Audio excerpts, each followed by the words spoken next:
Hello everybody, and welcome to the second episode of Existential Basics. I'm Mark with the Modern Existentialist, and I'll be your host today. So last time, we hit briefly on a question that's actually pretty core to both philosophy as a whole, and also existentialism specifically. If you haven't seen our first episode, I'd recommend you go back and watch that before coming back to join us for this one. Alright then, let's get into some epistemology. Here's our question. How can we know that we know truth? Or anything, for that matter? How can we confirm that the world that we see is actually real in itself? Last time, I asked you to just roll with it. I said that I would just assume that the world is real, and that the things which I perceive can, therefore in a sense, be called real. But hang on. If we stop and think for a sec, an assumption is still just an assumption, right? How do we know that our data isn't wrong? That our senses are completely reliable? That our world isn't actually fake? Or that maybe the world we see isn't actually the world that is? How can we say, without a shred of doubt, that you or I aren't actually trapped in a perfect simulation? That we're not just a couple of brains floating in a vat, hooked up to a bunch of wires and cables in the middle of some mad scientist's laboratory?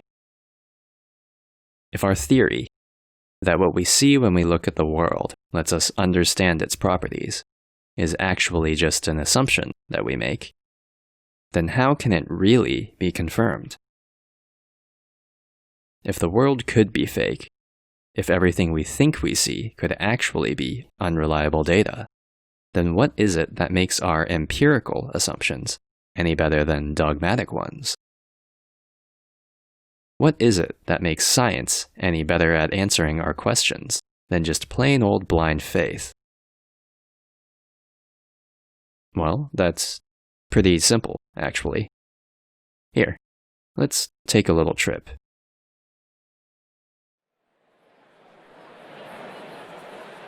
Let's say we're down at the races, the Metaphysica Park and Racecourse. The gates open up, and we're ushered into the venue, along with this huge, bustling crowd. I grab us some seats and a couple of beers, and I sit you down between the young couple and this older guy who's wearing the fanciest suit you've ever seen.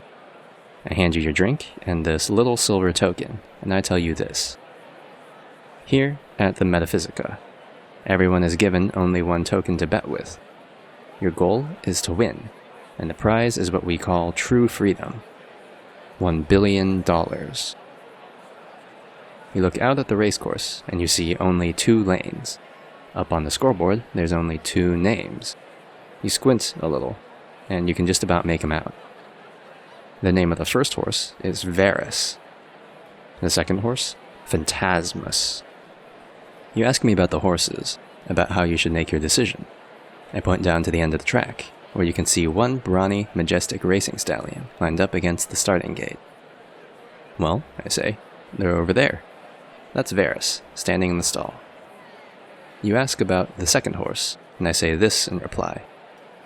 Phantasmus is the favorite. Everybody thinks that he's going to win. You ask where this horse is, if he's going to be coming up to the gate anytime soon. And I say this in reply. Well, Phantasmus is invisible. Nobody's ever seen him before. That's part of what makes him so great. You just never know for sure where he is. How could you beat that in a race? You're quiet for a moment. Then you ask if I'm crazy, if I'm sure this second horse even exists. I point down at the track again, and I say, look, there's 2 gates and 2 lanes out there on the track. Why else would it be set up like that? Unless there were 2 horses to race. You look around, and you realize that the young couple beside you are both wearing Phantasmus t-shirts. The man in the suit casts his lot for Phantasmus, leaving you dumbfounded. You look up at the scoreboard. The clock is ticking down. You have 10 seconds left to decide. You look down at the track, and you see that one of the starting stalls is still completely empty. Or, so you think. true freedom, $1 billion, is what's on the line. Which horse do you choose? And why? Well, let me tell you how I'd decide. We can't bet on Phantasmus, at least, not rationally. That's because we have literally no information about this horse that we can confirm. Because we know nothing aside from the fact that everyone seems convinced that he both exists and will win. But hang on.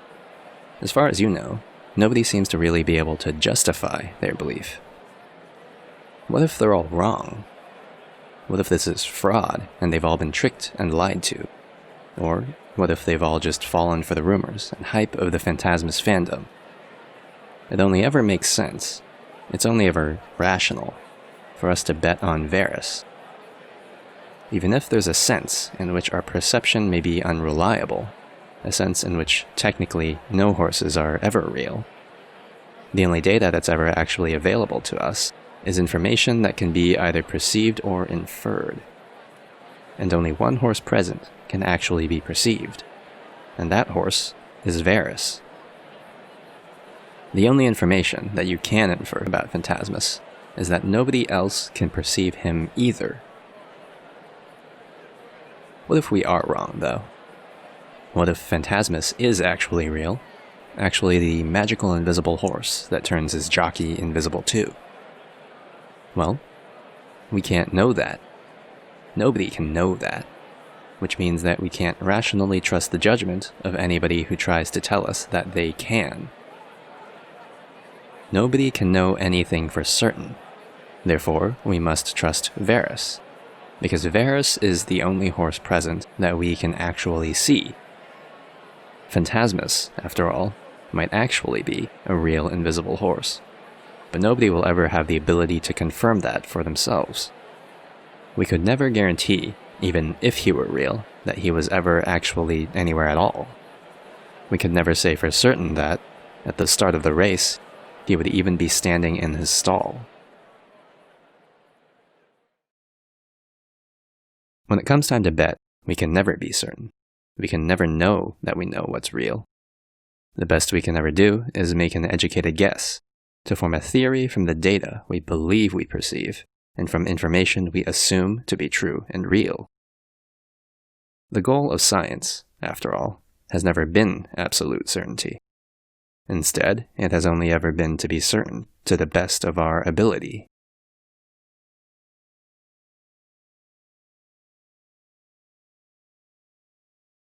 Truth can't be an inherent property. That would be impossible to claim or prove. After all, inherence can't be observed or inferred. We can't know anything to be absolutely true, because truth is knowledge that we create. The only way that we can see the world is the way that we imagine it. Our perception is a fiction, a subjective fantasy which we project onto the world. We perceive through faith. We choose to believe that the things we see are real. Truth is a value, a name that we give to things that we believe are true. That's how we create it, through our faith in the idea that our perceptions are real.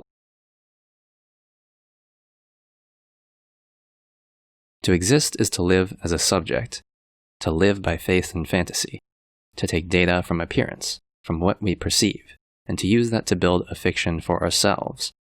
To believe that the fiction we perceive is, itself, the truth, and is what makes up reality. Our reality is a fiction. Therefore, our fiction is our reality. We can't perceive what's beyond our perception. That's implicit in the concept itself. So the only rational way in which we can live is by assuming that our fiction is truth, through faith and belief that our fantasy is an accurate representation of reality. Because the fiction we create is the only thing, at least to the best of our knowledge, that we will ever be able to experience at all.